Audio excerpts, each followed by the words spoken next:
Want to know how to maximize your sticky damage as Demo Man? Or how to one-shot your enemies with magic as the Scout? You guys seem to like the first video, so here are 16 more tips and tricks to help you improve your game. First off, one of the biggest mistakes that new players make all the time happens when playing as the Engineer. It's important to always remember that your life is more important than your gun's life, and most of the time you should prioritize getting yourself out of danger rather than saving your gun. This is especially important in the case of fighting an explosive class like the Soldier or the Demo Man, because if they're in the process of blowing up your gun, and you try and go heal it with your wrench, you're just gonna get both you and your gun killed. And if your gun dies, you can always just build another one, but if you die too, your team's defense is gonna crumble quickly. Number 2, let's look at the same idea, but from the opponent's perspective. If you're fighting an Engineer and his gun, most of the time it's a good idea to try and kill the Engineer first, because even if you blow up his sentry, as long as the Engineer stays alive, he'll just build another one in its place. Plus, it's much harder to destroy a sentry gun if there's someone constantly healing it, so getting rid of the Engineer first just makes blowing it up that much easier to do. Number 3, moving on to something completely different. If you're struggling to hit air blast as the Pyro, try proactively air blasting. Instead of waiting for that soldier to shoot a rocket and then praying your reaction time is fast enough to reflect it, just do your best to try and predict when the soldier is about to shoot and then air blast then. It might take a bit of practice to get the predictions down, but if you time in your head the delay between those shots, usually you can get a pretty good idea of when to reflect. It works more often than you think. Number 4, when you choose your disguise as the spy, something really important to consider is, if I was actually the class I've disguised as, what would I be doing right now? People are more likely to believe your disguise if you're actually doing something that class would do. For example, try disguising as the sniper and pretending to look down a Sightline. If you stay calm and just act out your role rather than running directly at everybody's backs, the enemy team is much more likely to believe your disguise, and you'll get much better opportunities to stab. Number 5. Speaking of snipers holding sightlines, whenever you're pushing the card in payload or capturing a point in CP, it's always a good habit to move around just a little bit. Some players will make it to the capture point, see that there's no danger around, and just stand perfectly still while they capture it. If there so happens to be a sniper that just looks over at the point while that's happening, they're rewarded with the most free kill of all time. As long as you keep yourself moving, even just a little bit, it'll make it much harder for the enemy sniper to get to you. Number 6. This next tip's not always true for every situation, so take everything I say here with a grain of salt, but especially as a new player playing the medic, when it's time to decide who to use your Uber charge on, there's a couple of ways to choose who's best. First of all, it should go without saying that you should be Ubering a class that can do a lot of damage, because that's who's going to get you the most kills and do the most damage to your enemy. The other tip I have is to Uber people with more cosmetics on. Yeah, some people are very opposed to this idea, and I don't blame them, but it just makes logical sense that people with better cosmetics on probably play the game more and are therefore probably going to get more kills than someone who just installed the game. Number 7. This next tip is for Demo Night, and this is something that most Demo Night players probably already know, but it took me an embarrassing amount of time to figure it out, because the game never mentions this feature in Demo Night's weapon stats. None of your swords are able to get random crits, but all the shields have the hidden weapon stat that while charging, your melee is able to deal anything from normal damage to a mini crit to even a guaranteed full crit. It just comes down to your timing. The closer your charge is to ending, the more damage your swing will deal. You can even see what you're gonna get based on the color of the meter. If it's red, you're gonna get a full crit. If it's yellow, you're gonna get a mini crit, and otherwise, you're just gonna get a standard hit. Number 8. Here's a quick tip that applies to a couple different unlockable weapons, but most notably the Phlogistinator. Any weapon or item that makes you perform an animation can be cancelled simply by falling off a ledge mid-animation.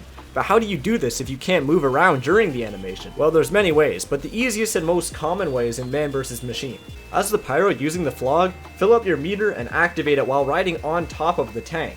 If you do it correctly, the tank will roll out from underneath you, and the game will instantly end the taunt while still giving you your guaranteed crits. This same idea also works for items like the Bonk Atomic Punch and the Criticola, but since their animations are so quick anyways, it's probably not worth it to use it on those. Number 9. Speaking of the Criticola, did you know that the mini crit boost applies to more than just your weapons? It applies to Halloween spells as well. I have no idea why the developers thought this was a good or fair idea, because when it's used properly, it's really strong.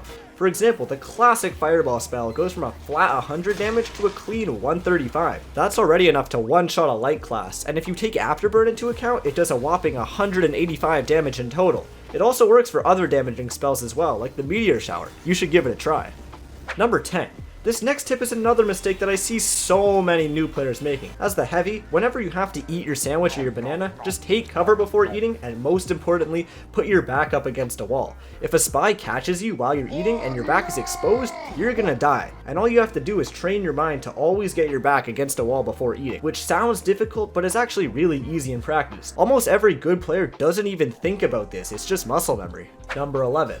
As the engineer, you should always keep in mind where you're placing your buildings. Some people just place all 3 of them in the same spot in Turtle, but this is actually a pretty terrible strategy because any explosive class can easily destroy your whole setup at the same time.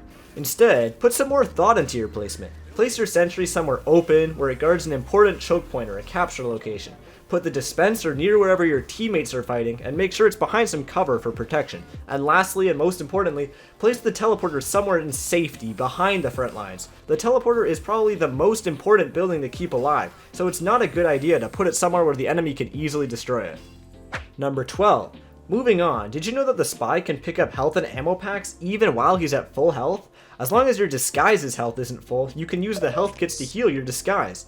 Now this doesn't seem very interesting on its own, but if you combine that fact with the spy's invisibility watch or the cloak and dagger, you can steal health packs right under the noses of your dying opponents. Just make sure to disguise as something with more health than you. It's absolutely hilarious to watch your enemy's confusion as the health kit disappears right in front of them. It's even funnier if they're about to burn to death.